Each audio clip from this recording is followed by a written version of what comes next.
merasa jadi tidak fokus karena selalu mencek notifikasi. Padahal notifikasinya nggak penting. Pak Liza, tadi dengar-dengar kamu ngeluh ya? Iya, Jadi gini, biasanya aku mencoba membatasi waktu penggunaan media sosial itu ya dengan waktu tertentu-tentu saja gitu. Ya memang awalnya sangat sulit sih, tapi lama-kelamaan jadi terbiasa gitu. oh gitu. Iya. Hati-hati Yus, kebiasaan main HP sambil jalan. Maaf Puri, tadi ada notifikasi penting. Penting atau mau lihat postingan baru idolanya? Ya dua-duanya sih, aku kan nggak mau ketinggalan update terbaru. Rasanya kayak ada yang aneh kalau sehari itu nggak buka sosial media. Itu namanya FOMO, Yus.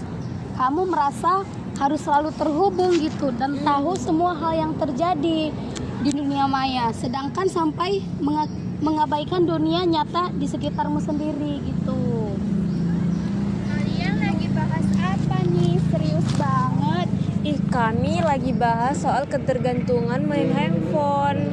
Aku juga dulu begitu, Fa. Dulu aku sering banget melihat postingan orang lain sampai aku tuh jadi insecure sendiri. Melihat si Bella selalu liburan, melihat si Budi pamer prestasi, aku jadi kayak mikir, kenapa hidupku gini-gini terus ya?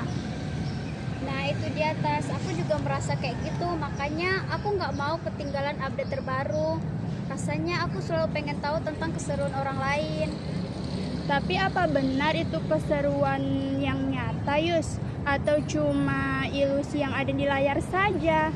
Aku sadar belakangan ini aku lebih banyak menghabiskan waktu untuk melihat orang lain dibandingkan melihat diriku sendiri, kehidupanku sendiri sih.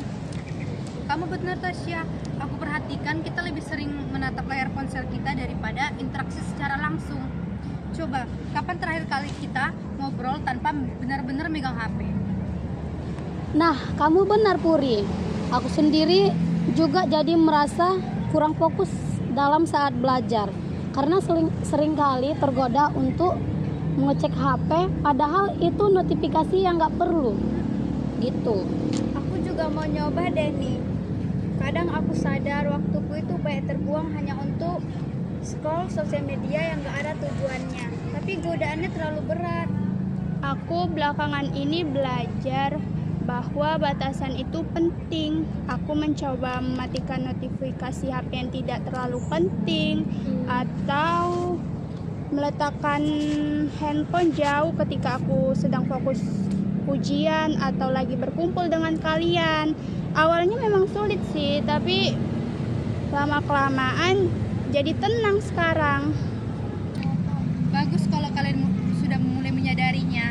Media sosial itu ibarat pisau bermata dua, bisa bermanfaat untuk menghubungkan kita dengan orang lain, bisa juga untuk mencari informasi. Tapi bisa juga berbahaya kalau kita tidak membatasi penggunaan media sosial itu.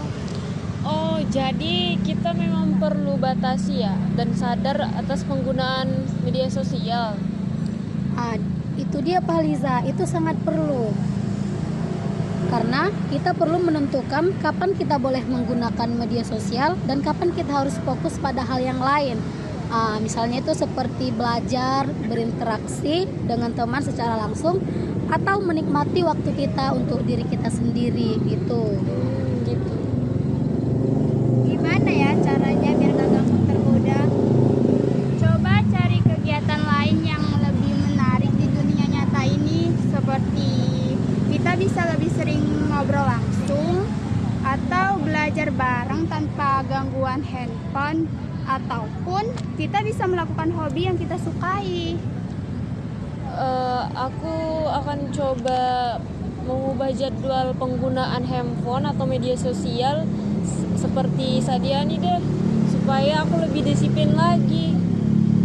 Oh gitu. Dan kita juga Pak Liza, kita bisa saling mengingatkan kalau ada yang mulai kebablasan. Kita juga bisa buat grup kecil untuk saling support gitu. Ide bagus itu. Aku juga ingin lepas dari jeratan notifikasi ini. Nah, itu baru semangat. Ingat, dunia nyata itu jauh lebih kaya dan bermanfaat daripada dunia maya. Mari kita belajar untuk menggunakan media sosial dengan bijak agar kita tidak terjebak dan membuat kita kehilangan momen-momen berharga ini.